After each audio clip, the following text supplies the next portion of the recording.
Good evening, everyone. I am Joan Wabnick, and I am from the Suffolk Region PTA. This evening's Meet the Candidates is sponsored by the Sachem PTA Council, and we thank them for that. This is the Meet the Candidates guidelines. The following guidelines for the evenings must be adhered to. No letters or statements by absent candidates will be read. Only the candidates present may speak. We be respectful of all attendees. No clap, well, no, we don't have to do that. There will be a moderator and a timekeeper. I am the moderator, and Lori Fontana is from Suffolk Region, and she is our moderator. Each candidate will be allowed 3 minutes for an opening statement, stating their reason for running for the board, their qualifications. When the 3 minutes are up, the timekeeper will ring a bell to signify that the sentence must be completed. All questions will be taken from those written on index cards, reviewed, and selected by the moderator. You may not necessarily hear your question the way it was written, or we might run out of time before it is read. Each candidate is given the opportunity to answer each question in 1 minute. When the minute is up, the timekeeper will ring a bell indicating the candidate must finish the sentence. No rebuttals are permitted during the question and answer period. Each candidate will be allowed 2 minutes to make a closing statement after the last question has been answered. At this time, candidates can make rebuttals. The length of the program will be determined by the moderator prior to the beginning of the evening. The moderator can decide the length of the program based on the number of community members' questions and questions submitted. We will begin. Presentations will be in alphabetical order. Closing statements will be in reverse order. And the moderator reserves the right to end the program at any time if they deem it necessary. We will begin I will introduce the candidates first, beginning with Christopher Buckley, Kelly Burnham, Brian Felice, Kristen Gelzinis, I hope I'm pronouncing that correctly, Alex Piccirillo, Laura Slattery, Meredith Volpe, Stephanie Volpe. Okay, so we will begin with the opening statements, beginning with Christopher Buckley. Good evening, everyone. I want to thank the PTA Council for putting on this event. Thank you to my fellow candidates for coming, the station staff and community who's present and watching online, and most importantly to my wife and my family for their support. My name is Christopher Buckley Jr., and I have been a resident of the Sachem community for 32 years. My wife and I have been together since high school and have 4 children. My eldest will be in Sagamore next year, my middle 2 are in Linwood, and my youngest will be in a CPSE program at Alternatives for Children in Setauket. As a potential board member trustee, there are qualifications that I bring to the table that will assist in moving our school district along the right path. I have a bachelor's degree in business administration and over 8 years of financial planning experience.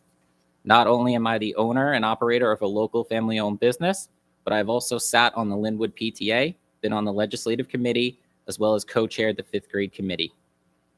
When deciding to run for trustee, I reached out to Dr. Pelletieri, Phil Barbera, the president of the Teachers Union, and current and former board members. I really want to have a well-rounded idea about what this position entails and also the issues they feel are important to the district. The most important topic was always the children and how we can advocate for more. As a parent, it is our responsibility to make sure our children have the tools they need to thrive in their education, as well as set them up for a successful journey in life. As a member of the Sachem community, the education of our children and the funding of programs to better that education is of the utmost importance to me. I want to continue to build upon the foundation set forth by not only our current board, but our previous boards, and ensure that our children come back to the classroom and receive the social, emotional, and most importantly, educational support that they need to become life ready. Improving the ability to communicate openly and effectively with the community, parents, staff, and administration, as well as ensure fiscal responsibility and accountability throughout the district is my top priority. Thank you.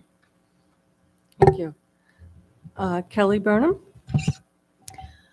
Good evening. My name is Kelly Burnham, and I'm here tonight to share my vision for our district with you. I'd like to thank Annie Favis and our PTA Council for putting together tonight's event. Without volunteers such as yourselves, these events just wouldn't be possible. I strongly believe that the foundation of our community is the education of our children. As a board member, I will ensure that all our students are given equal and ample opportunities to become the best versions of themselves while being mindful of our taxpayers. In 1987, my parents chose to move out to Sachem because of the wonderful reputation it had. I graduated from Sachem North High School in 2000. My well-rounded Sachem education provided me with the skill set I needed to achieve my career goals. I attended St. Joseph's College and graduated with my teaching degree. I currently hold New York State certifications in both general and special education. I went on to obtain my master's degree from Long Island University in literacy education. Currently, I am teaching in the Longwood School District as part of their UPK program and president of the Linwood Avenue PTA.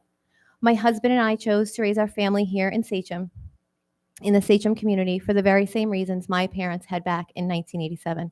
We are Sachem. We are a large, diverse community, and I genuinely want what is best for all our children. I personally want all the children to be given the same wonderful opportunities I had when I was a child. My hope is to contribute a fresh who cares and an educator who knows. As a mom of 3 kids at all levels, I have seen firsthand the many challenges our students have faced over the past 2 years. My oldest, Madison, is a freshman at East, Alexa in 6th at Sagamore, and Troy is in 5th at Linwood. I'm an educator who knows all too well the conflict between raising standards, demanding more from our students and teachers, while maintaining economic discipline for our taxpayers. As a candidate for the Sachem School Board, I feel it is my responsibility to create a community-wide shared vision in moving our district forward. With open lines of communication between all stakeholders, together we can achieve anything. Thank you. Thank you. Brian? Good evening. My name is Brian Felice, and I'm running for the position of School Board of Education trustee here at Sachem Schools. I would like to thank everyone who helped put this together tonight and the PTA Council for organizing everything. I'd also like to commend all the other candidates for joining us here tonight. This is not an easy thing to do, and everyone for devoting their time to make Sachem Schools a better place. I hope by the end of the night, you have a better understanding of who I am as an individual and what I can bring to the Board of Education. I grew up in a neighboring town where my family had lived for generations. While working as an auto mechanic at my dad's business, I attended Dowling College. During that time, I saw what it was like to run a business and manage money on a responsible budget, something that is required as a board member. About 8 years ago, my wife and I, who have been married for 13 years, decided to raise our family in the Sachem community, and we are very happy with our decision. We have 3 great children. My oldest is 8 and attends Tamarack. My middle son, who turns 5 this summer, will also be entering Tamarack as a kindergartner as well. And the boss of the family, my 2-year-old daughter, can't wait to join them. So when anyone ever asks why I decided to run, they are the reason. My oldest son entering kindergarten was one of the best memories for my wife and I. So much excitement and adventure to look forward to. Unfortunately, that didn't last that long when the pandemic hit us. So I wanted to try and help my own children with their education the best way I could by volunteering to help. I was a member of the reopening committee. I felt I could contribute in many ways to help open schools back up safely and effectively. After sitting through many meetings, I realized that my voice wasn't being heard, which is why I am now running for a board position. I feel as an educator, I possess the attributes needed to make a good board member. Over my career, I have worked closely with many teachers and had to adapt to different personalities. I've been a part of my district's DASA team to make sure all kids feel welcome. During my time as a special education teacher for 15 years, it has been a joy, and I have to tell you, I love what I do. Working with children from all different backgrounds and abilities brings me great joy. One of my goals is to make sure all children, no matter their educational level or background, have the ability to learn in a way that is effective to them at all levels. Not every student is going to succeed in the classroom as well as others, but it's our job to find what they can be successful in. Could be in sports, arts, or the music. As a taxpayer of this district, I think it's vital that we continue to be fiscally responsible when it comes to our spending and how we use our money, especially when we talk about our reserves. I know John O'Keefe leaving is a big concern for all of us. He has done a great job of stabilizing our district, but I get it. But if I get the chance, I will make sure that as a board member, we continue that. All stakeholders need to have a say in the direction of our district: parents, students, administrators, and teachers. But one of the most important things we need to do as a district moving forward is to hold everyone accountable. I hope I get a chance to serve as a board member and to be an advocate for all. Thank you. Thank you. Next, Kristen? Good evening, ladies and gentlemen. My name is and I'm running for a position of the board. I want to take a moment to thank everybody for watching, tuning in, for the council for putting this event together, and for the community for taking the time to listen to us, and for everybody for being up here. I've been a resident of the Sachem community for over 15 years. I have a child in Winona Elementary, and I have been an active member in their PTA and their 5th grade committee. I've been on the SEL committee, the legislative committee, and the budget advisory committee. I have my bachelor's in psychology and my master's from Stony Brook University in social work. I'm a director on the crisis incident management team, and I'm also advisor for the Explorers in the fire department. During my time on the budget advisory committee, we worked together to ensure that we were in compliance with the state mandated hours that our children were in school.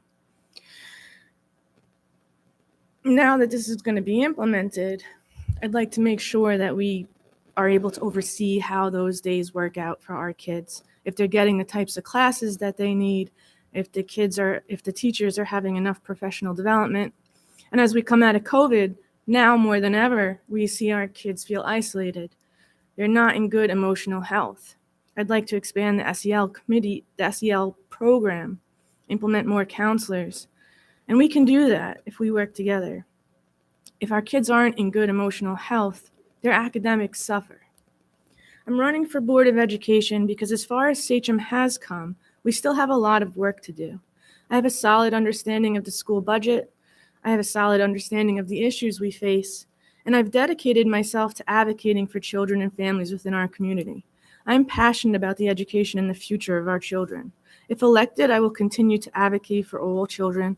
I will listen to your concerns. I will continue to fight for the highest quality of education, and I'm positive that my philosophy and understanding of the school district can be beneficial to the Sachem district as a whole.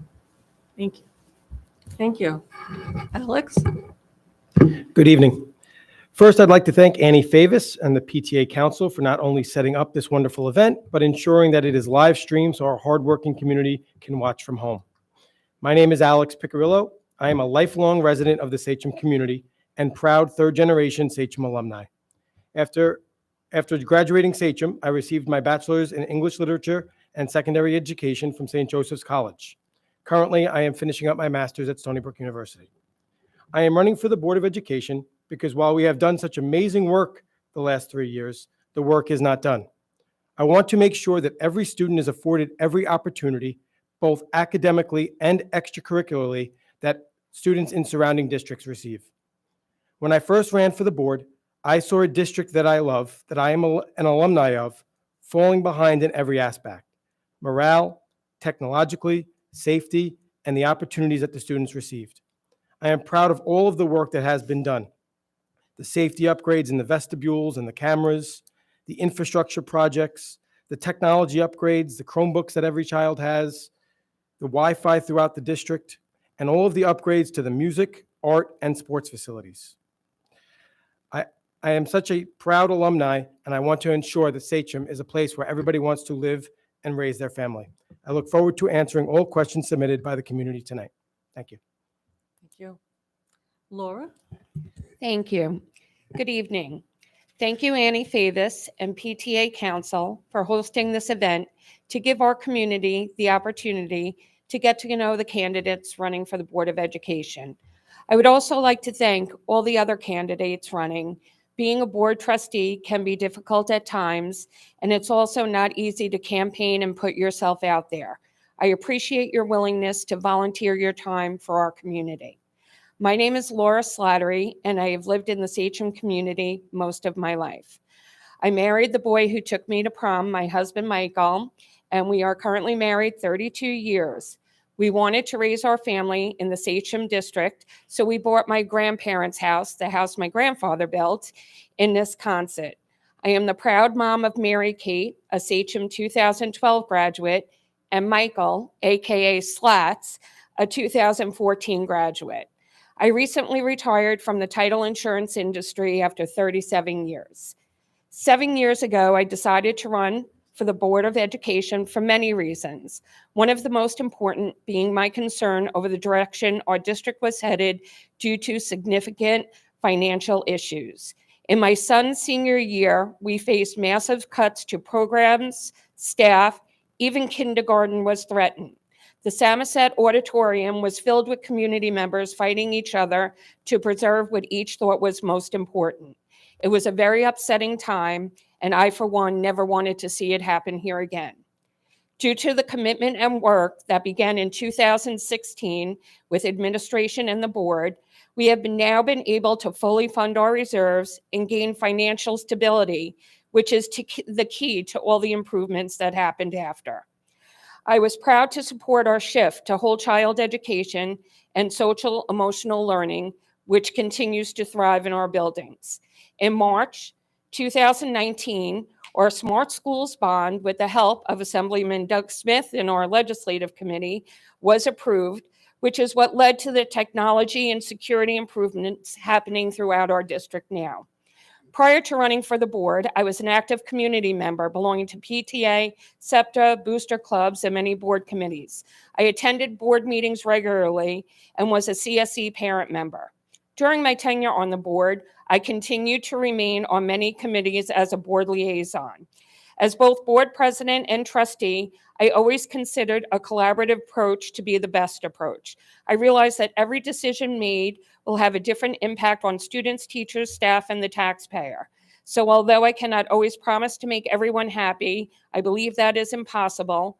I do promise to always listen and make the best decision with all the information I have available at the time. Thank you. Thank you. Meredith? Hello, my name is Meredith Volpe. I'd like to thank the PTA Council for putting on this event. I'd like to thank the Suffolk region for moderating and timekeeping. I've been married to my husband, Thomas, for 20 years. He's a Sachem graduate. While I didn't grow up here, any one of my Baldwin Bruin friends will tell you that I bleed Sachems, red, gold, and black. I have 3 boys. My son Bryce graduated from Sachem North in 2013. My son Angelo will be graduating this year. And my little guy, Thomas, is in 10th grade. My kids have been involved in everything and anything you can think of as far as Sachem goes. I'm currently the sales manager of a successful company. I pride myself on my journey, and I've always been open and honest with our community. There was a time in my life I was a single mother and didn't know if I was going to have a roof over my head. And now I'm a homeowner, I pay my taxes, and I've served on the board. I was a board trustee from July 2018 to June 2021. I served during the start of the pandemic where none of us knew what was going to happen. I fought for our students every step of the way, and I'm not afraid to tell anybody that I am a proponent of parents' choice. I was from the start, and I still am today, and nothing will change that. I'm a completely independent candidate. I don't take anything from anyone, and I don't owe anyone anything. I've served on many PTA boards. I've served at Grundy, Seneca. I've been on the Budget Advisory Committee, the Legislative, Curriculum, Audit, and SEL committees. I volunteer as an EMT in training with the Holbrook Fire Department. I always find the time to give back to my community regardless of the time that it takes because I feel that it's important to give back. I'm looking to gain your vote as an independent voice that puts all children first. I believe if we educate our children to the fullest, while being a great place to be employed and being fiscally responsible, it's not easy, but it's the trifecta. It is possible. While working closely with Mr. O'Keefe, not only do I have a great understanding of the budget, but I also understand that there are so many fixed costs with the budgets, the salaries, the benefits, the pensions, that there doesn't leave a whole lot for the children. So you have to be creative with the money that you're going to invest in these children. And as somebody who's been there, who didn't know if I was going to have a roof over my head and now enjoys the success that I do, I can tell you I can be creative with that fiscal money. Thank you. Thank you. Stephanie? Hi, I'm Stephanie Volpe. I'm a Sachem graduate, married to a Sachem graduate. We have 2 children, one who has autism is in the 12th grade at BOCES, the other one's a middle schooler at Seneca. We purchased our home over 20 years ago because we wanted our kids to grow up in Sachem and have the same education and childhood experiences we had. My son being born with special needs threw me into advocating for him, which led me to volunteering as a CSE parent member to help other families navigate creating an educational plan for their child. I know how daunting of a task that can be because I go through it myself and I wanted to help. I've also have 17 years of being a member of the PTA/SEPTA and have been on the board for several years from vice president to treasurer to secretary. I'm proud of my many years on the PTAs and proud to be part of giving our students great experiences that I hope they remember into adulthood. Our 2 sons enjoy sports tremendously, and I believe they're an important part of educating the whole child. The life skills they both get from sports is extremely valuable, and the friendships are priceless. I'm also the chairperson for the Sachem Legislative Committee and on the Budget Advisory Committee for the past few years. We work collaboratively with the community, administration, teachers, and staff to set goals for Sachem. Some of the goals we have recently achieved through the work of the Budget Advisory Committee was getting Wi-Fi connectivity and Chromebooks for our students to grades 6 through 12. I'm extremely proud of the work we did on the BAC, and I'm proud to have been working with them to achieve those goals. One of the concerns I hear while volunteering in the community is about our district's financial stability. For several years, Sachem was in crisis with a financially distressed distinction from New York State. We can never go back to those decisions that put us there. Also, as a Board of Ed trustee, we will have to hire a new superintendent of finance since we just lost our deputy superintendent who was in charge of Sachem's finances. Second, mental health resources need to be a primary focus here at Sachem. The pandemic has been extremely hard on the mental health of our students, whether it's educationally, socially, emotionally, financially. This pandemic is hitting many of us hard, and mental health resources need to be a priority. Lastly, I feel the district has lost their focus, and the Board of Education needs to refocus on education. With all the debates going on in the community, the Board of Ed has drifted away from what the purpose of a school district is, and that focus should be on education. The purpose is to give our students quality education. By electing me, you will have a passionate advocate who will fight for your child like I do my own. I will make sure they get a quality education, and students always come first. Thanks for your support, and I look forward to your questions. Thank you, candidates. Now we will begin the questions. Each candidate will have an opportunity to be the first one to answer a question. The first question for the candidates is as follows. Many candidates say children first. Can you give examples of how you would do this? Chris? I think the best way to put the children first is to take that money that doesn't go into the fixed part of the budget, which I believe is somewhere around 70%, and really give them back programs. We're doing that already, I think, with the addition of the 9th period. We just need to, I guess, advocate for the children to have more programs in the school. The other thing is working to have more social workers to help with their mental health. Thank you. Kelly? Our children should always come first, and I think that's why every one of us is up here today, because we do want to fight for our children. Working with the PTA so closely, it's one voice for all the children, and we have recently put a lot of our cultural arts money back into programs for our students, and I think as a board, we should be able to look into the same thing and just always be willing to make decisions with the children in our minds first. They're the ones we're here for. I think as an educator and even as a parent, everyone thinks children should come first. And kind of piggybacking about the budget, we have to use those funds, especially with the 9-period day, to establish courses that the students have interest in. If there's courses out there that the students aren't behind and it's not driven by them, they may not have the interest. So I think if we look at academics that would be driven by the students is one way to keep them first. And another thing is, the money has to be spent across all areas. It's not just about what's in the classroom, it's what they do outside the classroom as well, whether it's in the arts, music, anything to do with sports. I know that's a big one, but we have to also look at the other areas as well. Thank you. Kristen? To me, children first means the whole child. That means we don't fail them academically. We offer them everything we possibly can within clubs, within sports, drama, music, arts. Every program that we have, we should be offering our children. We also need to make sure that their emotional needs are met. We can do that by contracting agencies so that burden isn't solely on Sachem. We need to start treating the child as a whole, and that's from academics to emotional needs. That would be my answer for children first. Thank you. Alex? Thank you for the question. I think that our ninth period day will provide more academic opportunities than ever before here at Sachem. But the biggest thing for me when we say child first is the mental health of our students. I think right now we have the most amount of social workers, guidance counselors, and psychologists that have ever been employed at Sachem. We have a therapy dog at each high schools, but when you talk to people in our district, our teachers, our administrators, they don't know if it's enough. You see bad things happening in districts all around us. There's a need and a want to bring back the dean of students at the schools to watch for daily attendance, who's cutting, who's missing, and maybe that's the first line of defense for cries of help from the kids. And we should invest every dollar and every penny to make sure that school is a safe place and a place that the kids want to be in. Thank you. Laura? Thank you. I do always, in my heart, put children first.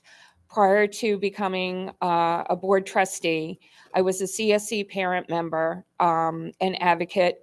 I also was on PTA on the executive board for SEPTA, and then also on numerous booster clubs for sports. After becoming a trustee, in order to keep the students in my heart, because I no longer had students in school, I attended sports nights, PTA scholarships nights, marching band competitions where I got to give out the trophies. And that's where I connected with many students to see their needs.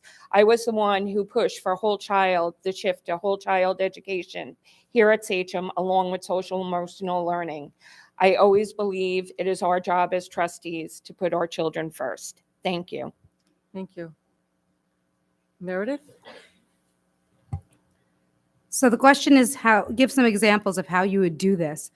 When I was a trustee, it was during the pandemic, and some of the guidance counselors had come to me and told me that they don't have the time to actually deal with the children's needs because of the pandemic. They're dealing with so much paperwork. So I sat down with the board and Dr. Pelletieri, and we made it happen, and we made more social workers come here to help our children. I think what you need to do is you need to listen to the children. You shouldn't have an agenda as an adult. You should have the children's needs as your first priority.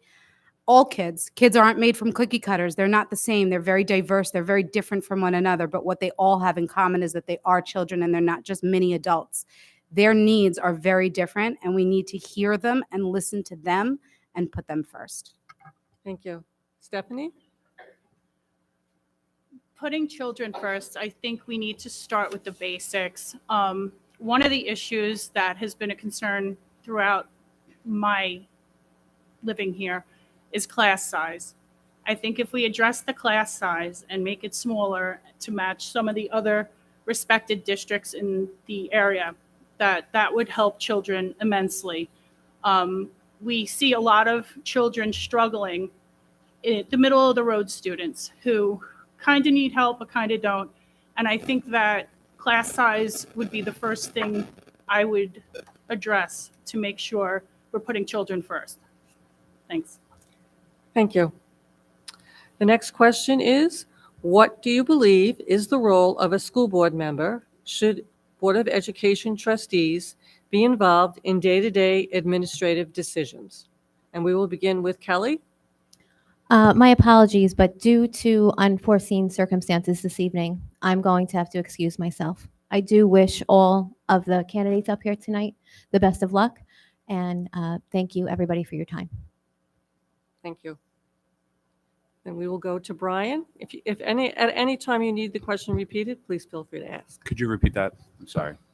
What do you believe is the role of a school board member? Should Board of Education trustees be involved in day-to-day administrative decisions? As a school board official, I think your job is to oversee everything, make sure what's coming to you is appropriate for what's being taught in the district. I don't know if school boards should have a say in, should oversee day-to-day operations. I believe they should oversee what's being brought in. They should be able to look at it as a group and decide if that's what's appropriate for the school in whole. And Thank you. Kristen? As a school board member, I think we shouldn't be involved in the day-to-day operations. I think we need to work together collaboratively, no matter what our stances are, see how we can bring Sachem forward. I think, as a school board member, it's up to us to try to figure out what directions to go into, but we pay people to do the day-to-day operations. I think that's it, really. Okay, thank you. Alex? I believe the role of the school board member is to make sure that we hire and evaluate the superintendent of schools, that we work collaboratively to ensure coming up, we're going to have to hire a new assistant superintendent in charge of business. And I think we should work collaboratively with Dr. Pelletieri to bring in a replacement for Mr. O'Keefe. But we should not be involved in the day-to-day business of the school. Laura? I agree. The role of a school board member is not to be involved or micromanage the day-to-day activities of the school district. We are to hire people that we entrust and rely on their expertise to make the best decisions with oversight from the board. As Mr. Piccarello said, replacing Deputy Superintendent John O'Keefe is going to be a difficult decision for all of us, and we must trust the people who are there in those positions and work collaboratively with them to choose somebody who is strong to make the decisions for our district. Thank you. Meredith? The very title is board trustee, so it is up to us to be trusted with the taxpayers' tax dollar. It is not our position to oversee the day-to-day. That is actually what we hire a superintendent for and why we go through so much to hire that superintendent, make sure he's great. But we are supposed to be watching what is going on, making sure that our children are safe and happy, making sure that our employees are happy, and making sure that our taxpayers are all happy. Thank you. Stephanie? The role of a Board of Ed trustee is to hire the best candidates for the position with expertise in those positions, to address issues together collaboratively as a Board of Ed, and with input from the community. We need to hear what the community has to say about it as well. So no, do they have to have day-to-day input? No, but should we hire the best candidate for the job? Absolutely. Thank you. Christopher? So I believe that the school board trustee should basically set the vision for the district. Like everybody else said, we need to put the best team in place in order to get the job done. And they really, if you have the best team in place, there's no reason for you to be involved in the day-to-day. Thank you. Okay, so our next question will be, what other steps beyond existing policies should Sachem take to protect students from violence, bullying, and harassment? We will begin with Brian. Oh, okay, I'm sorry. Kristen. Can you repeat that? I'm sorry. Sure. What other steps beyond existing policies should Sachem take to protect students from violence, bullying, and harassment? So I'm a big proponent of education. If we start educating our kids early on, kindergarten through 5th grade, and let them know how bullying, violence, targeted behavior really affects their peers or themselves, and try to really encourage empathy, listening, responsiveness, peer-to-peer support groups, and things like that, if we hit them early on, then maybe in middle school and high school, violence, bullying, and targeted behaviors wouldn't be as big of an issue. And we just keep repeating that, just constantly repeat it so kids have an idea of what their behaviors could do to other children. Thank you. Alex? I think that's a great idea from Ms. Gelzinis. I also think that there should be zero tolerance. We had an issue here tonight with the bullying. We stood up and said, absolutely not. That's what it should be. And that should be the district-wide policy, and it should be enforced just like that. We should also make sure that there's help, but there's accountability for those that are doing the harassing and the bullying. We have all the social workers. We have all this. Maybe there's something going on in that child's life that needs to be addressed. But there should be a zero tolerance when it comes to any type of bullying, harassing, whether it's on social media or it's inside of our schools. Thank you. Laura? And again, I agree with what was just said here. There has to be accountability, but there also has to be an understanding as to the reasons why. And I agree with Kristen that it has to start in the younger grades. Our social emotional learning program, our chair, Mr. John Chiramonte, has brought Project Kindness and different programs into our middle schools and elementary schools, and that's where it has to begin. It has to begin as an educational experience, learning acceptance, inclusion, and that to me is as important a foundation to start in the elementary and build up from there. But as Mr. Piccarello said, there has to be accountability because our students have to feel safe in school. Meredith? So we do have some great policies here already, but as the other members have said, we do need a little bit more accountability. We tend to have very different policies in very different schools, and it should just be one policy across the board. I feel that there is a lot of bullying that goes on, and unfortunately, children emulate what they see, and if they see the adults bullying one another, then they're going to do that too. I think that we definitely need to work with our children at a much younger age, and empathy is always the key.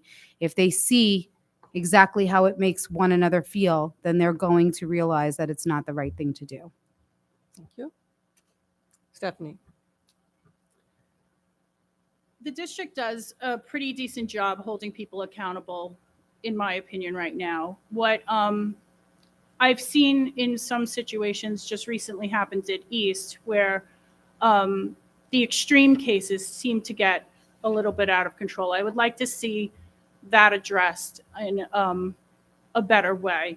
Also, mental health resources to get to the root of the problem and the core issues, to see why the bullies are bullying. Also, finding a place where everyone fits in. Sometimes, especially in middle and high school, it can be isolating, and we really need to do more for the kids who feel like they don't fit in. Social emotional learning, I'm pleased that Mr. Chiaramonte is going over to East with those programs. So I think expanding on that is the way to go. Thank you. Chris? I think it really comes down to accountability. I won't go as extreme as a zero tolerance, but I think we should look at a 3-strike policy. So I think this will weed out a lot of offenders. So strike 1 would basically land you with a guidance counselor, try to figure out what the root problem is. Strike 2 takes you out of school and into some type of counseling program. And then strike 3 is basically you're out. Like everybody else said, the children need to feel safe in school. We can't have kids sitting alone or feeling exiled. Thank you. Brian? Kind of piggyback what Chris said. I like the 3-strike idea. I mean, every kid has a bad day. It doesn't mean that they should be suspended or in trouble right away. There should be a reason and maybe why they did it. I think at a young age, we have to get these kids to develop and understand why they feel a certain way, why they acted out. They need to learn to develop empathy. And I really think the one major thing, and I see it every day in school, is they need to develop self-control. And if you do that at a young age, hopefully that carries on to the secondary level. But I do agree that whatever the policy that is put in place, it needs to be across the district. You can't have one in one building and others in other. The kids are going to learn, and they need to know that it's one way, and that's the rules they have to follow. Thank you. Okay, we will begin the next question with Alex. In development of the school district budget, what goals and objectives would guide your approval decision-making process? Can you just repeat that one more time? In development of the school district budget, what goals and objectives would guide your approval decision-making? Well, like was said earlier, 80% or more of the budget is pretty much a fixed cost. We have to watch the budget very carefully because obviously we answer to the community and we can't continue to go out and look to even talk about piercing the Capitol. We have to be smart with the decisions that we make. What can we do for the children? What can't we do this year? And make a plan. We've asked a couple of times Dr. Pelletieri for his vision of the district, but in the past, we've also asked Mr. O'Keefe for his vision financially for the district. And I think that would be important too, moving forward for whoever the new candidate is that we bring in to see a financial vision for the district moving forward. Thank you. Laura? Thank you. Well, it can be ultimately a board goal to limit the tax increase or stay below the tax cap. I don't believe we should ever pierce the tax cap, but when we come in at the tax cap, we must rely on the expertise of those we entrust to the district finances to guide us, the board, appropriately. The superintendent and the business official let us know and direct the board as to what they feel is appropriate. Also, board members like myself, who are members of the audit committee, have the added benefit of professional insight from the external and internal auditors who often make critical recommendations based on the year-end performance of our district. Decisions this important and impactful are difficult and must often take the long-term fiscal health of the district into account in lieu of a short-term benefit to come in well below the tax cap. Thank you. Meredith? So while I think it's nice that we have great, wonderful things, I also have to look at every penny that we spend and spend it responsibly. I don't like to just blindly say yes to things because they're fun or because it's the newest stadium or because these kids want it and those kids want it. There's so many students here. We have almost 13,000 students, and we have to fit the needs of each and every one of them. And that's not easy to do, even with $340 some odd million, especially when 80% of it is fixed and there's not much left to do all these things with. So for me, for anything to gain my approval, it has to be sustainable for the long term, and it has to benefit more students than it would not benefit. Stephanie?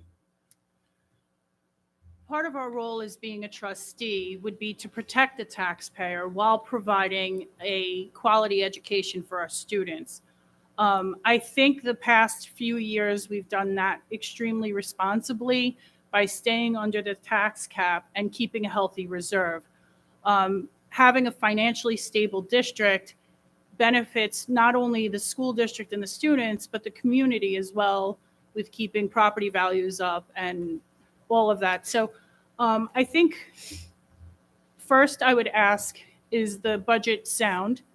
And then I would go from there to protect the taxpayer. And again, while providing a quality education.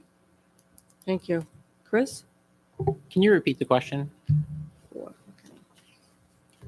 In development of the school district budget, what goals and objectives would guide your approval decision-making? Okay.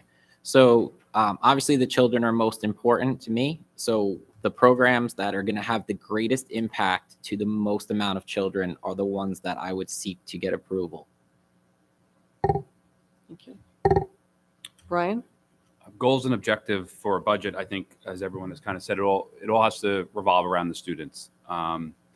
One of my strengths is to know what I don't know, and that is to rely on the people and all the stakeholders in this district.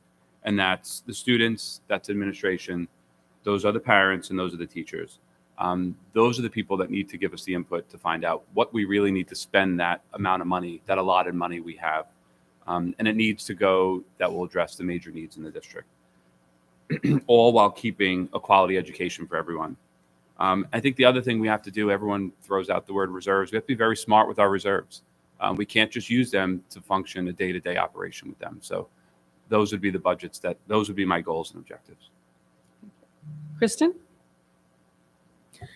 Piggyback off of what he said, I agree. Goals and objectives are really getting input from the supers, from the teachers, from the staff, from the kids, and seeing where is our money best spent.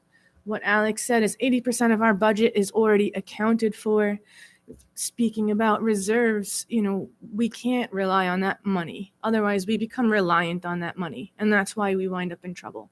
So really, it would be to try to spend fiscally responsibly, transparently, and that's time. Thank you. Okay, the next question, and we will begin with Laura. What are some major issues that you believe our school district is currently facing, and how would you like the district to deal with those issues?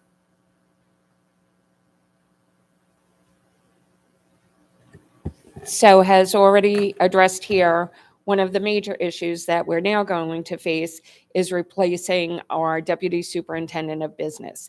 That's a vital role in our community. And as I said before, prior to 2015, we were in significant financial distress, and it caused the loss of all programs, staff, and everything that we finally just added back to our district.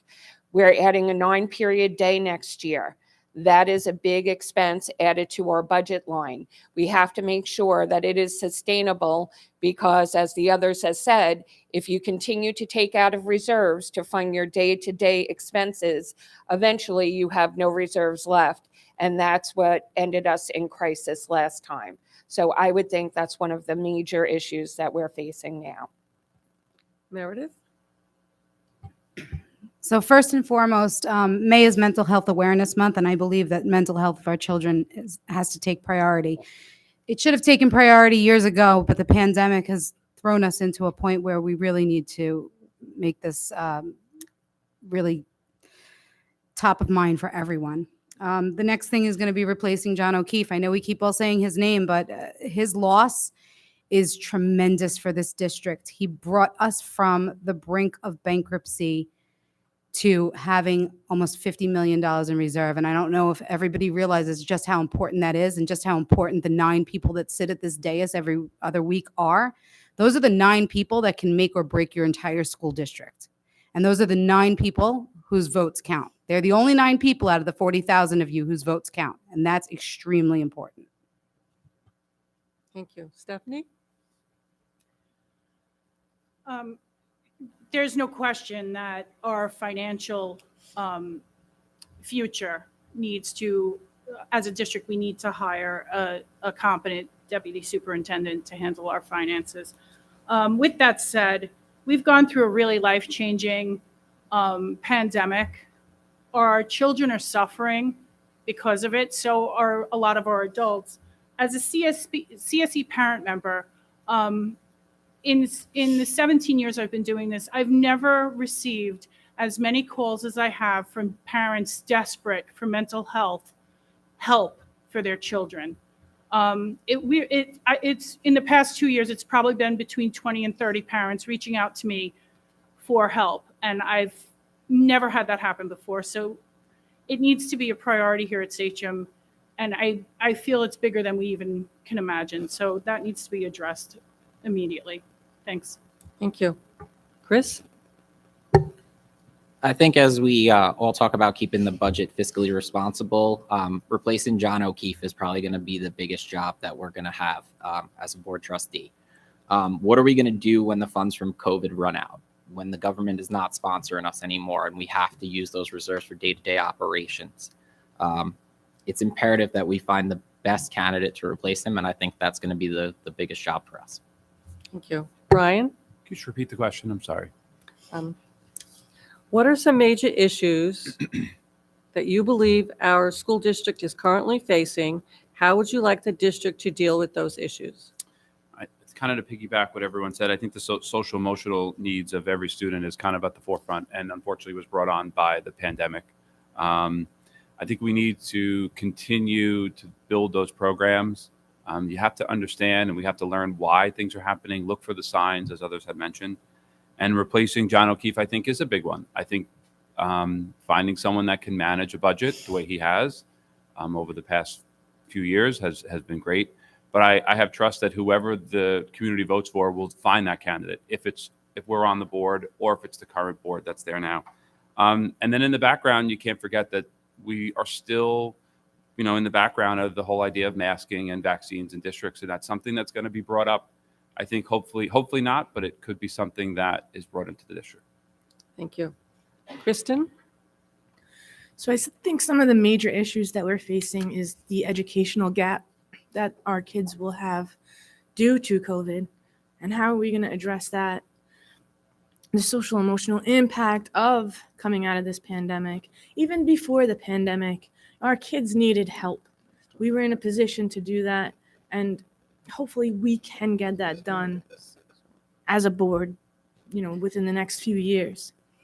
We also need to be careful how we spend our relief money. If we start becoming reliant on that money, again, we're reliant on that money. That's a big chunk of change right out of our budget. So we have to be mindful of how we spend our budget, how we address these issues, and keep it fiscally responsible. Thank you. Alex? So I think that the board is well prepared to start the process of replacing Mr. O'Keefe. It's not an easy job, and I don't envy the person who's next because they're big shoes to fill. But the mental health of the children, and I brought this up before, I think is the biggest issue facing this district. Not only is the learning loss because of COVID a major issue, and I think the district has taken amazing steps to try to fill some of the voids and gaps that have happened because of it, but maybe the partnership with Northwell Health, the addition of guidance and social workers and psychologists, the addition of the therapy dogs, and trying to find a way to work collaboratively with the community, the staff, and the administration to get to the root cause and what is going on in our kids' lives. There's a lot between social media and the day-to-day life in school. It's not an easy world that the kids live in these days. Okay, so next question, we'll start with Meredith. If necessary, where would you cut the school budget? What would you consider off limits to budget cuts and why? So that's a tough one. Unfortunately, when you have to make cuts, it's never an easy decision. And nothing, in my opinion, is off the table. It's harsh. It's a harsh reality. Years ago, before I got on the board, we had to close schools. The trustees that had to make that decision, it was hard, but it was necessary. And oftentimes, some of the hardest decisions that we have to make are the most necessary. And what you don't see is the light at the end of the tunnel in the moment.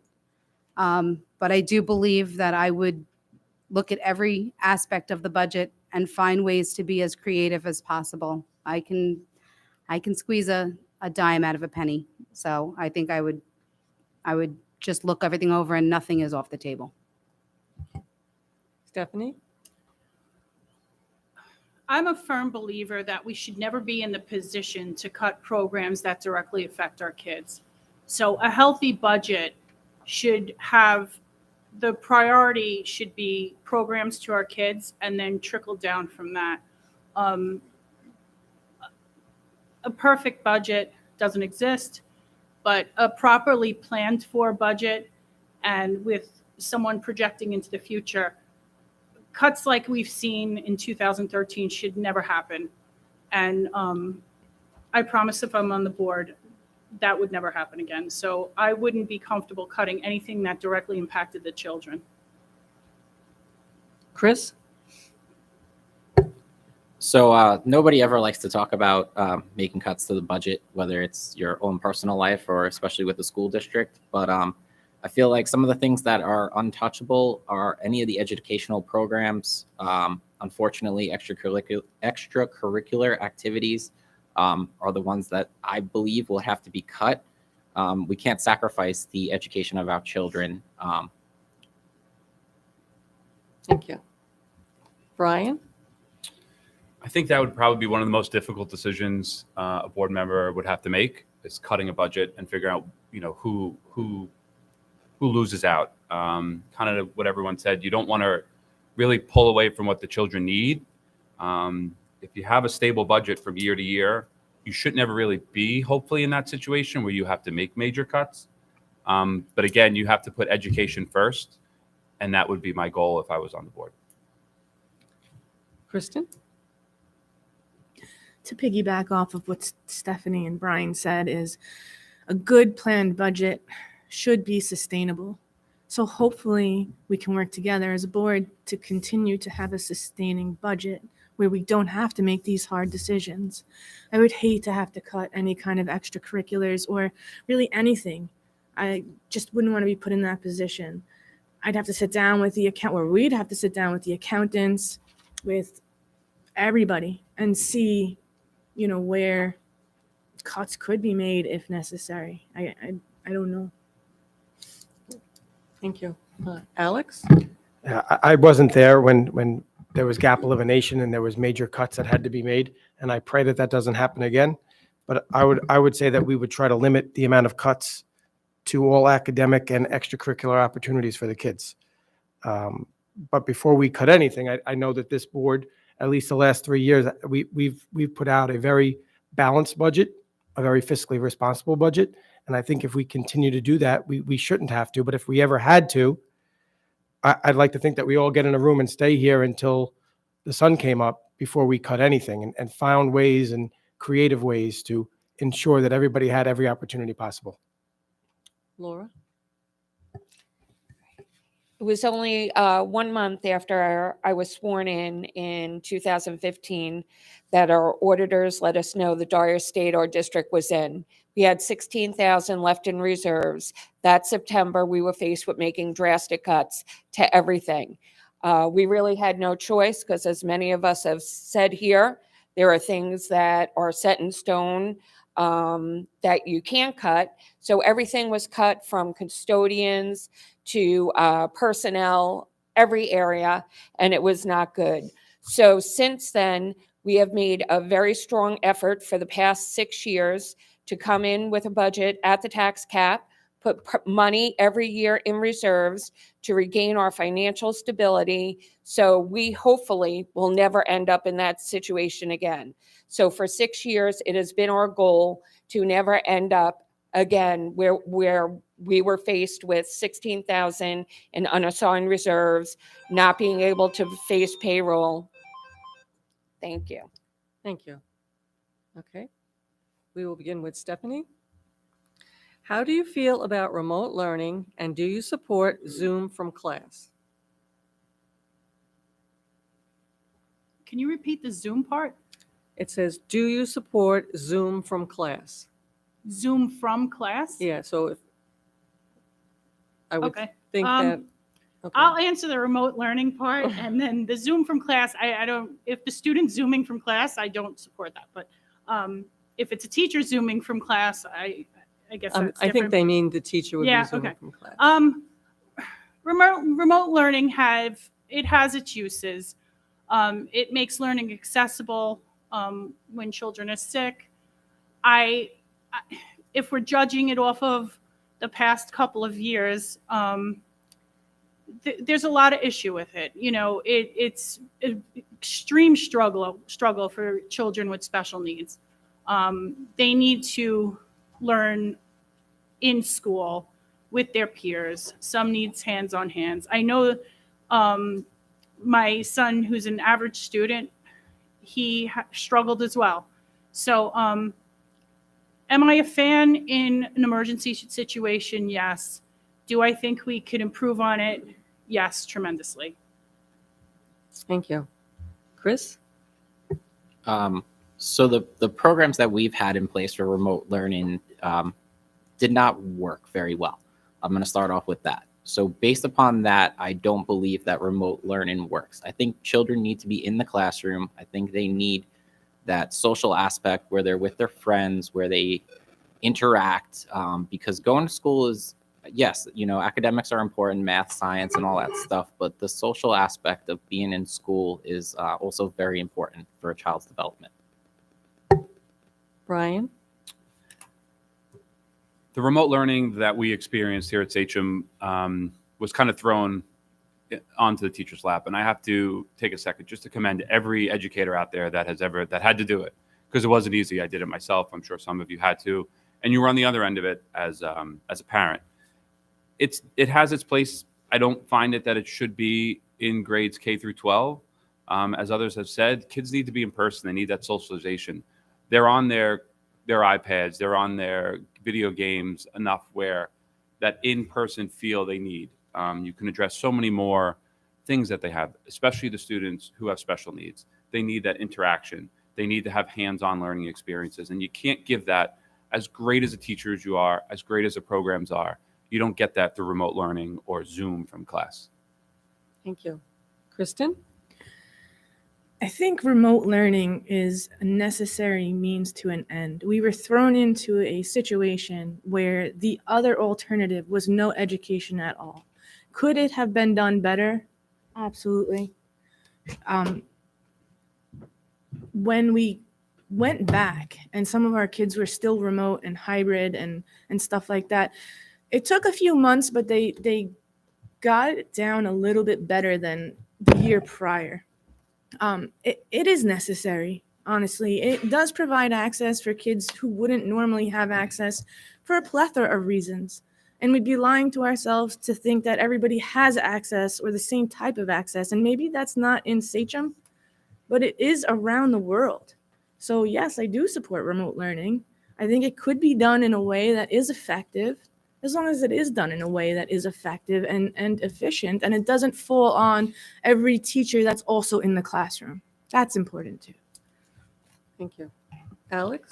I think when COVID first happened and the world was kind of spinning upside down, we were just trying to find ways to eliminate learning loss. We were day and night talking to each other, trying to figure it out. We had no Wi-Fi. We had no Chromebooks. We didn't know if kids had Wi-Fi or Chromebooks at their house by themselves.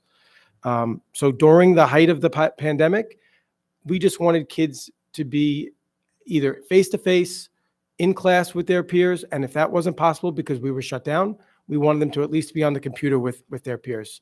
But once we reopened, I don't think there's really any place for remote learning. Kids, they need to be in school with their friends, with their teachers, in a safe and comfortable place. Laura? And I'll agree with Alex on that. When the pandemic hit, nobody was happy with how any school, any place rolled out remote learning because nobody ever did it before. Nothing, in my opinion, will ever, ever, ever replace a student being in front of a teacher. There's nothing that will replace that. I raised a child with special needs. I know he could never look at a monitor and learn that way. He just couldn't. So for me, if we have to shut down again, hopefully we learned enough that we do it better, that we're more prepared. But if schools are open, I believe a student in front of the teacher is the best way to learn. Thank you. Meredith? So that question is kind of vague and can be taken in many different ways. There are companies out there that are pushing for the wave of the future to be remote learning. If that's what we're looking at, no. In my opinion, there's no place for that. Our teachers are amazing. They're special human beings. They absolutely could never be replaced by sitting behind a tablet. The mental health and well-being of our children is some of it is suffering because of being behind a tablet or a phone, and now we're trying to encourage that more often. I don't agree with remote learning. I do agree that it has its place for a child who can't physically attend school, but I just feel that there's no reason why we should ever have to bring that back, and why we should encourage it as a society to become the new norm. Thank you. The next question, we will begin with Chris. What is the one change you would do within Sachem if able to do it immediately?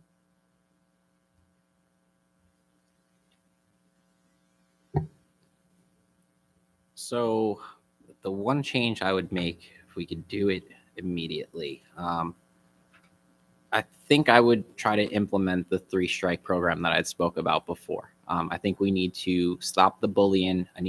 We need to stop the repeat offenders, and we just need to make school a safe place for everybody. Thank you. Kelly? Hi, I do second what Chris had to say about bullying. I did have to take a break tonight because of a situation that occurred. If we as adults and parents act in such a way to make somebody feel so uncomfortable, what are we teaching our children? Brian? One change I would make would probably be something with how we can, close that learning gap that unfortunately happened during COVID and the shutdown, and as we spoke about remote learning. Whatever extra support we could give the kids, if we could use funds, and this is something, like I said, I'm smart enough to know what I don't know. If money could come from COVID relief to kind of help close that gap, that would be the immediate change I would make this year. Thank you. Kristen? I would see where we're insufficient as a district emotionally and academically, and I would try to immediately change that. I think it's time. I think enough people have mentioned it tonight that something needs to be done. Alex? I think a deficiency that the district has, and it's been something that I've talked about since I've been on the board, is the communication between our administrators and our staff and our district to our community. I think sometimes there are people that still don't know the calendar, where to find it. The website's still kind of messy.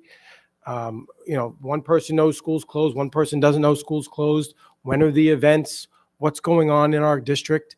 There has to be a clear, concise message, and it would be great if it came from one place to go to one place so that everybody is on the same page. It's 2022. There's, between the internet and our cell phones, there should be enough technology in place to make sure that the message is clear. Thank you. Laura? So, of course, Alex just took exactly what I was going to say. So, but communication and also parent involvement. We've tried many different ways to get information out to parents. We've had our parent workshops that are now on YouTube. We've done all different ways to communicate and get parents engaged. And we saw during the turbulent times here, parents come to board meetings in large quantities. But how do we get parents engaged in that way all the time when there's not an issue? That is what I feel is lacking. And like our partnership with Northwell is a big thing and something so important in our district for the mental health, and different programs like the Saturday enrichment to catch kids up on the falling behind in learning. But many people don't know about it. So the communication of all those things is what, to me, would be the biggest change I would do right away. Thank you. Meredith? So if I could wave a magic wand, it would be to get Mr. O'Keefe to stay. But I think it would be when I first ran for the board and I first was elected in 2018, Dr. Graham asked me to his office and he said the same question, basically. What would be the first thing you want to tackle? And I said it would be consistency throughout the district. I think it's hard when you have 15 schools, but there needs to be more consistency throughout the district, not just in punishment like we spoke about before, accountability, but in all the fun events and the way the schools are run and what the children's experiences are, because it's not fair to elementary children when they're getting one experience and then they go to the soccer field and they talk to their friend from another school and they're getting a totally different experience. Thank you. Stephanie? I'm going old school. Class size, I would reduce class size. There are a lot of issues that were just brought up by the other candidates that would be addressed with reducing class size. And it's something that has been on the table forever in Sachem. And, in defense of the current board, we did go through a pandemic. But previously, it's been promised, and we don't see a significant reduction in class size. So it would help with the learning gap that had been acquired because of the pandemic. It would also help in many, many aspects of our children's learning. So, yeah, I would reduce class size. Thanks. Thank you. We will begin the next question with Kelly. In your role as board trustee, what do you feel is your primary focus?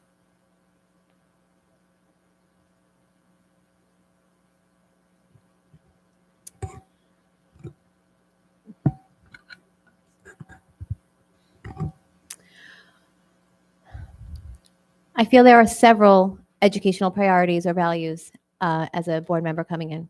First, I feel that it's the district's responsibility to close the learning gap or loss from the pandemic. As a mom of 3, I can see firsthand the struggles our students are facing at all grade levels. Students should always remain the top priority, the whole child, not only academically, but socially and emotionally as well. I'd love to see an additional increase in our tech updates. Ideally, the district will put together the best learning practices with programs and curriculums for our students and allow all stakeholders the opportunity to take part in that planning process. We must continue to challenge our students to their highest potential. I'm excited about the integration of the 9th period as it enhances all of the programs for our students. Thank you. Brian? Could you repeat the question? I'm sorry. Sure. In your role as a school board trustee, what do you feel is your primary focus? I think, as Stephanie touched upon earlier, the class sizes across the district is something I would look into. As an elementary educator and being in other grades, I could see, and we experienced it during the pandemic, class sizes were small. Although we were in a pandemic, kids made great progress in those small class sizes. I saw it firsthand teaching kids. I saw it with my son coming home every day. So that is definitely one area. The other area I would address, and we've done a great job of it, is to continue to build on our safety of the school. Our kids' safety should be our first and one of the first and foremost thing we look at, and that would be another area I would look at. Thank you. Kristen? I think my primary focus would be working with the community, with the staff of Sachem, with the children, with the families, and really ensure that all of their needs are being met academically, socially, emotionally, in every way. And how can we do that together to make sure that we're working cohesively? Thank you. Alex? I'm glad that class size keeps being brought up because I voted in favor to lower the target numbers not too long ago at the elementary level, and the district has done that so far, so that's good. I know that teachers want to teach smaller classes. It works for a better environment for everybody.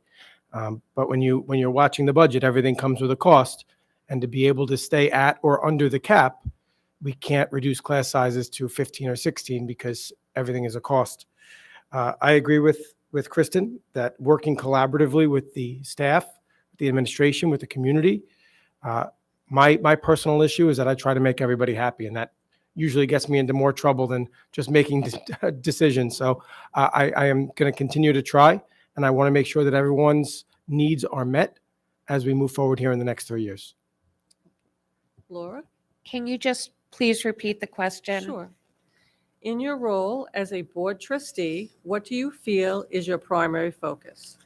So my primary focus is education of the child. And when I talk about that, I mean education of the whole child, which includes social, emotional learning, as well as academics. We have to deliver the best programs we can while being cognizant of the taxpayer. We have to be collaborative with all our fellow board members, administration, teachers, staff, students, parents, so we know what everybody needs are. And one of our board goals is safe and secure schools for all. And I think that also has to be a focus. Thank you. Thank you. Meredith? So the question was, what do you feel that your role as a trustee is, and what's your primary focus? I think that the primary focus of any board member should always be to be fiscally responsible with all the taxpayers' money, watching every penny while educating our children to the best of our abilities and ensuring that it's a great place to work. When we do this, we are ensuring that we're an amazing place to work, to be employed, to raise your children, and even a great place to retire. Thank you. Stephanie? There's a couple ways to answer this because we have certain concerns in the district now, especially financial. So if we took the financial concern of having to hire a new superintendent for finances, I pride myself in being an advocate for the students. My primary goal would be to have well-rounded students who have a place to fit in, who feel that they can come to school and have opportunities to graduate, either go directly to work, go to a vocational program, go to college for our special needs community, whether it's day programs, more job training. I think we're still stuck on the college track. And I think we need to make sure that our students stay engaged and know there's more available to them. Thanks. Thank you. Chris? So the primary focus as a board member obviously is the children. So educating the children, but we have to do that and still remain fiscally responsible. I think that's the most important thing. Thank you. And we will begin with Kristen. Do you think, oh, I'm sorry. I apologize. Okay, Brian. Do you think our budget should ever pierce the cap? If so, when?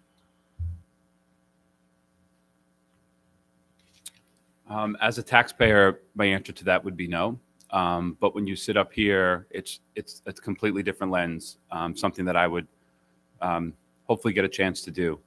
You have to really take into consideration the reasons. You wouldn't want to lose educational support for kids. They're so vital to them today. All of them, as we said, as everyone sat up here, we have to look at the whole child, whether it's the social aspect, the educational piece.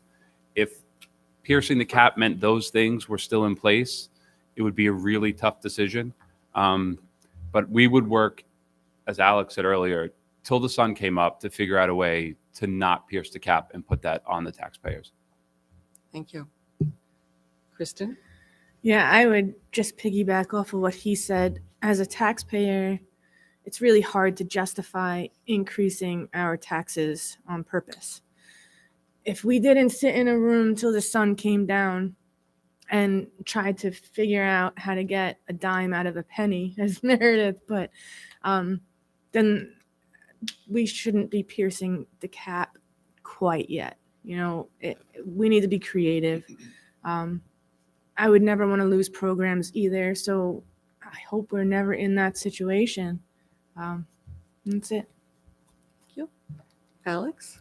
I think we have to be cognizant of how hard our community works. A couple years ago, we went to the tax cap, and then the town of Islip, not the town of Brookhaven, not the town of Smithtown that we're connected to, with the calculator that they used, we saw an $800 to $1,000 increase in taxes if you lived in the town of Islip.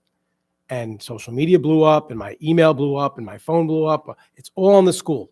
Well, how can it be on the school if the town of Brookhaven and Smithtown is not seeing the same thing? I would never be in favor of piercing the cap and just crippling the community with taxes. The tax cap is there for a reason. We have to find ways to ensure that we never have to do it. Thank you. Laura? And again, I'll agree with Alex on that. To pierce the tax cap would be harmful to our community. So that is why I think, again, planning long-term financially, budgeting to the tax cap to maintain our reserves and have a plan for financial stability in the long term, not the short term, is the best way to do that. To pierce the cap, you're asking a lot of taxpayers that are already stretched and maxed out. But when we don't pierce it, and if we're at that point, again, we're going to have to listen to the recommendations of the people we're paying the money, our superintendent for business and our superintendent, so they can recommend to us what is going to be the best thing we could do to minimize the damage of losing programs or anything to our students. Thank you. Meredith? So the quick answer that everybody wants to hear to this question is always no, absolutely not. There's no reason I ever would. And it's really easy to say that, but when it's just words, it's just easy to say. The only thing that would really ever make me pierce it, because I was one of those people whose taxes went up and I slipped a crazy amount. The only thing that would ever really make me do it is if somebody of the caliber of Mr. O'Keefe told me that it was an absolute necessity to be able to ensure that our children were still going to get everything that they needed. Not necessarily everything that they wanted, but everything that they absolutely needed. Thank you. Stephanie? The goal would be to never pierce the cap. Something that needs to be brought up is several years ago when the district proposed over a 7% budget increase, the damage that did in the community is still being felt today. People were arguing sports over kindergarten, GATE versus general education. We lost over 200 staff because the community was so outraged that they voted the budget down. So we really have to fight hard and strive hard to not put ourselves in that position. It's not just the financial ramifications, but it does a lot of damage to the community. Thank you. Chris? I'm going to agree with everybody else. I don't think we should ever pierce the tax cap. And I'm also going to say I think that's why finding the next deputy superintendent is going to be super important. So this way we never have to have that conversation. I'm a parent of 4. My taxes are roughly $1,000 a month. I can't see paying more money. My kids don't like ramen soup that much. Kelly? This is always a tough question, something that always comes up. First and foremost, we all sitting up here are taxpayers as well, just as the rest of our community. Like I said, this is always a tough question and one that will make one group terribly unhappy. I would vote to pierce the gap, like others have said. I would take that chance rather than deprive our kids of the programs and or services that they do need. And also to keep in mind to not to have to lay off any teachers and teaching staff to keep those programs functioning. Thank you. Okay, so now we will begin with Kristen. Mental health has become a growing concern with many students, teachers, and parents having difficulty coping in these very challenging times. What programs or initiatives would you, if elected, work on to help provide resources for the members of the community? So mental health was always a concern of mine years prior to COVID. COVID has just brought this out in a worse way that we're still seeing the effects of. There are programs that are currently implemented in surrounding districts where agencies go in and they bring in their own social workers, their own psychologists, and they provide in-person counseling to these children without it becoming a burden to the district as a whole. So I would try to look at those programs and see how much that would cost us, because it wouldn't cost us extra staff, it wouldn't cost us insurance or retirement programs, because there's programs out there that already do this in the schools. So that's how I would sort of handle that, or look to handle that. Thank you. Alex? I've spoken a lot about mental health tonight. My heart breaks for not only our community, our surrounding communities, Pat Med, Bayport, Three Village, who all lost kids this year. Not only our partnership with Northwell Health, bringing in therapy dogs, hiring more social workers, psychologists, guidance counselors. I spoke with a leader in our district today, and he would like to talk about bringing in deans of students that would watch day to day who's cutting classes right now in school, who's missing an abundance of school. They want to find it as quickly as possible. I wish that one of us had a superpower, because this would be my superpower.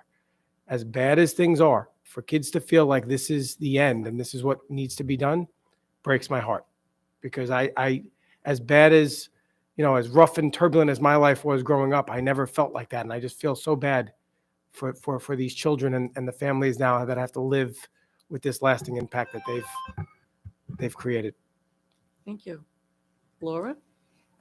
Yes, again, mental health continues to keep us all concerned, especially when it comes to our children. This year, our board voted for the Northwell Partnership because we strongly believe that the mental health care of our students and staff is extremely important to all of us, especially after seeing what's happened in surrounding communities. What kids have gone through and staff has gone through and people have gone through the past 2 years, nobody can imagine the toll it's taken on families. We also have brought in, as Alex said before, the therapy dogs to help our students, and we've committed to hiring more social workers and psychologists, which is very important. I'm committed to supporting anything our district can do to help parents in helping their children and helping them find what they need to provide to their children, including with the Northwell Partnership that will help streamline the process for them to help students in crisis. Thank you. Meredith? So I'm a little unconventional. Often I don't think that it's always the adults that know best. I know in our society we kind of tend to think that way, but I think that what Mr. Chiaramonte does here in Sachem, where he does peer education, where it's peers teaching other peers compassion, where it's peers teaching other peers how to work with one another, how to accept one another for who they are, not who you want them to be, but who they are. I think programs like that are essential. They don't cost any extra money because we already have 13,000 children. We could take 13,000 children and we could make them help one another. So more programs where we have our children helping our children, just like Mr. Chiaramonte teaches them, is exactly what we need in this district. Thank you. Stephanie? I'm happy about the partnership with Northwell coming into Sachem. I think we're at a level of need that requires professional intervention. I would look for outreach programs, also maybe partnership with some colleges. In the special needs community, one of the greatest resources we've had in programs is finding people who are going to school for the certain modality. So I would do more outreach and look to see how we can fill the needs of our students with programs in the surrounding colleges as well. Thank you. Chris? So when I spoke with Dr. Pelletieri, he informed me that we did hire 5 new social workers. So my idea is to have them pushing into the classrooms. We need to have, I guess, people out there that know the warning signs. Let's educate our staff. Let's educate the teachers on what a warning sign is. And I guess work with the kids as well. Empathy is something that I was taught at a very young age. You have to accept people for who they are. You can't change them. So I think if we teach our kids those different things and we have social workers pushing into the classrooms, I think we can avoid some of these problems. Thank you. Kelly? Going last, I agree with what everybody has said up here already. I did jot down Mr. Chiaramonte's name as well. What he does in this school district is just beyond incredible, and I agree that we just need more of him. We need more of him teaching our students exactly how they need to treat others, and his work is just incredible, and I am fully in support of more of him and more of what he's doing in our district. Thank you. Brian? To start with the Northwell Health partnership, I think that could be key to getting professionals in here to help the children. But I kind of want to piggyback on what the Meredith said with what Mr. Chiaramonte is doing. She brought up the peer mediating. That's something that when I was in elementary school that I went through, it was a phenomenal program. And you can, through that program, at no cost to the district, you can teach kids the warning signs of bullying. and instill those healthy habits that they have, and teach the anti-bullying behavior. Along with what Alex said, I think having someone in charge of looking at those kids who are out, looking for patterns, days a week, after a test, something that brings on that absence. Because with social media today, it's a completely different animal. I try to explain to my parents, who obviously didn't grow up with it, when you weren't at a party 20 years ago, you didn't know who was there. Now someone's sitting home and sees it on social media. That's just something that sits with them, and they need to learn how to cope with that. Thank you. Okay, at this time, we will go to our closing statements. And we will begin in reverse order. You have 2 minutes for your closing statement. So I'm going to ask the candidates, is everyone ready? Okay, we will begin with Stephanie. I would like to thank the PTA Council for doing this and the community for coming out tonight. I want to close with focusing on the 4 key issues coming down the road for Sachem, and how a vote for me will be a vote to ensure that these issues will be addressed in the best way possible. Financial stability, obviously, mental health resources for our students and community, smaller class sizes, especially in middle and high school, bringing back the focus of the Board of Ed and on education. We need to make education the primary focus of everything we do here at Sachem. A vote for me is a vote for a strong advocate. I will use my voice to advocate for all students, not just the students with special needs, not the amazing achievers, but even the middle of the road students. All students need to be given the opportunity to thrive and be successful adults when they leave Sachem, whether it's straight to work or vocational program, college, or any other program that they attend after. We need to make sure our students have a place to fit in and belong. We need to make sure our students are prepared and given the tools to be able to go on and be successful people. I appreciate all your support so far, and your faith in me has been so humbling. The last time I ran, 4,000 of you voted for me with no endorsements, and to this day, I hold that close to my heart and appreciate it more than you ever can know. I'm sorry, I'm nervous with this whole thing. Sachem means so much to me. I love Sachem. Please vote for me May 17th. And I ask everyone to tell everyone you know to vote for me too. Thanks. Thank you. Meredith? So I didn't prepare an actual closing statement because I didn't know exactly how I was going to feel, and I'm kind of an off-the-cuff person. I am always that Sachem cheerleader. Years ago when we were losing custodians, I stood up in the middle of a room of hundreds of people that I didn't even know, and I started a GoFundMe for our custodians. That's just how I think outside the box. Everything I do is about Sachem. I raise my children here. My children are pretty well-rounded, and everything we do. When I was at Grundy, we painted the bathrooms. We let all the kids come in and actually paint characters on the bathrooms. I spent probably about every night of my life for 6 weeks in those bathrooms painting them because it made the kids feel better when they went in there. I've helped in every aspect that I can, and if you look at any board meetings, if you talk to any people anywhere, you'll understand my passion for Sachem, and that's why you would vote for me, because I love Sachem. I want to be fiscally responsible with your tax dollars because I understand how important that is. We can't just keep raising the budget every year because who pays for that? We do. But I want every child. I don't want just the high academics or just the special needs. I want every single child to have every single opportunity. It's not just about the athletes. It's not just about the ones that stand out for any special reason or the ones that stand out because they're in trouble. It's about every single child in this district. Thank you. Laura? Thank you. I'm not an off-the-cuff person because I get nervous, so I have a closing. The Sachem today is very different from the Sachem I was elected to serve 7 years ago. With the hard work of administration, along with my fellow board trustees, teachers, and staff, we are adding a 9-period day with many different opportunities and electives for our students next year. With a capital improvement line now in our budget, We have addressed the severely neglected buildings, equipment, and projects in our district without having to go out for a bond. The upgrading of our technology, Wi-Fi, and enhancements to our security through the Smart Schools Bond, again, was something that we were severely lacking, and we surely have come a long way since 2015.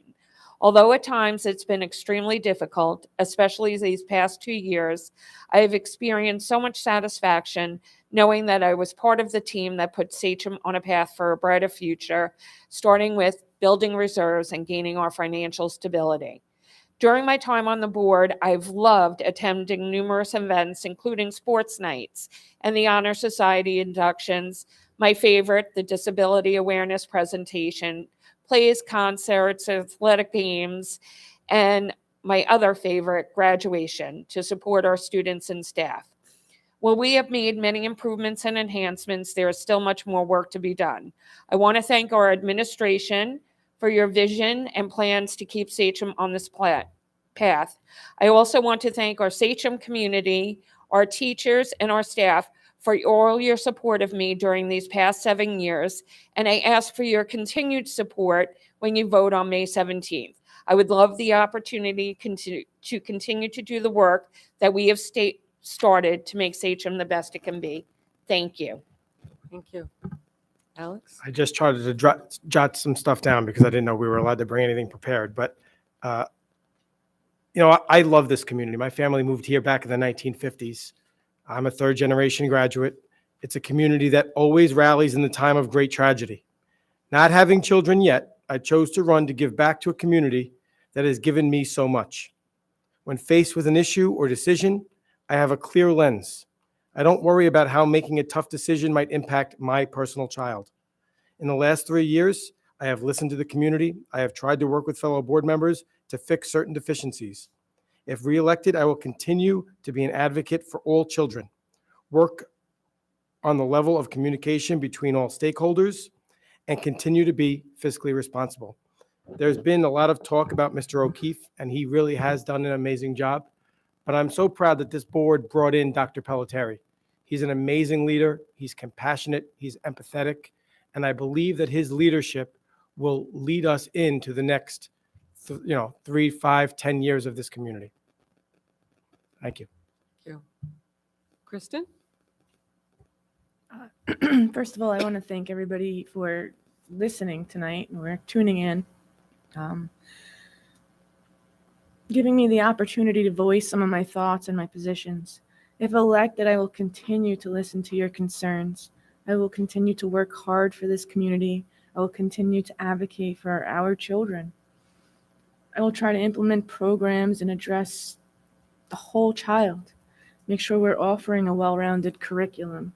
I'm motivated to be fiscally responsible so we don't experience tax increases or budget cuts.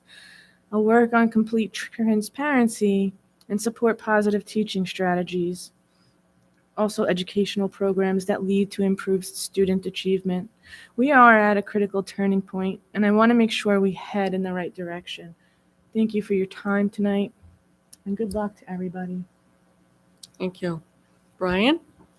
I want to once again thank everyone who did come out and who are now watching at home, and also the PTA Council for putting this all together again and giving us a chance to express our views and positions when it comes to the Sachem School District.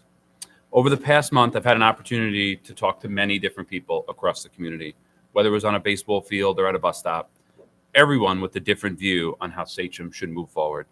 I value all the stakeholders in our community's input as well, because we are all important parts of what makes Sachem a great place to live and to raise children. But in the end, it's up to you to decide if I'm the right candidate for the Board of Education. When I asked why I'd be a good candidate for the Board of Education, these were just a few things I thought of. I'm someone who always listens to someone's point of view, even when they're different than mine. And I won't hold it against you if we have different views. I'm an independent person and will stand up for what I believe in no matter what. And I don't owe anyone anything. I'm an advocate for all children, especially the ones that need a loud voice, the ones who aren't being heard. I'm told I'm not the loudest in the room, but I am told that most people hear me when I leave. My agenda is simple. Continue to make Sachem a great place for all of our children to love to learn.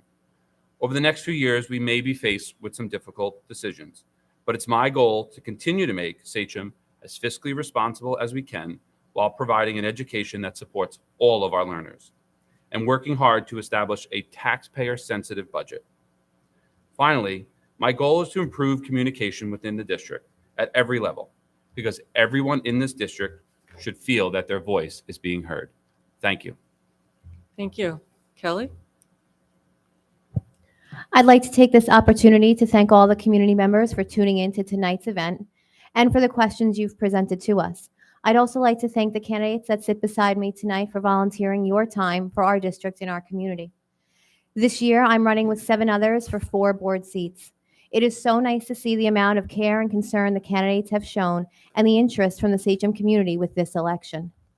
We are so fortunate to live in a community that values our children and their education to the core. It is my hope to be one of the elected to serve on this school board, and I hope this attention and passion from our entire community continues well after the polls close and the ballots are counted. My kids have been in the district since pre-K and have attended Tecumseh, Linwood, Sagamore, and Sachem East. I'll have kids in the district throughout the next 7 years. I've spent many of these days in the school buildings volunteering countless hours of service with the PTA. I thoroughly enjoy all of my time spent within those 4 walls, establishing rapport with staff, students, and admin alike. That said, I do share our community's passion about the education of our children and its importance in growing effective, happy, and healthy kids. Above all, I believe in transparency and a school board that listens and communicates with all stakeholders. I believe the Board of Education should be conducted with nothing but integrity. I have been discouraged to hear the negativity and mean-spiritedness that some community members have brought to this campaign. It's inappropriate for the school board. I try to set an example for my children and lead a campaign and manage an organization in a way which they can be proud. Lead from the heart. With passion and determination comes success. Education is about our children. A huge part of their education is watching how we conduct ourselves. I promise to engage only in respectful dialogue and to serve as a role model to our children. An effective board needs strong, level-headed, experienced leaders with critical thinking skills. My experience both as an educator and a parent have prepared me for this role.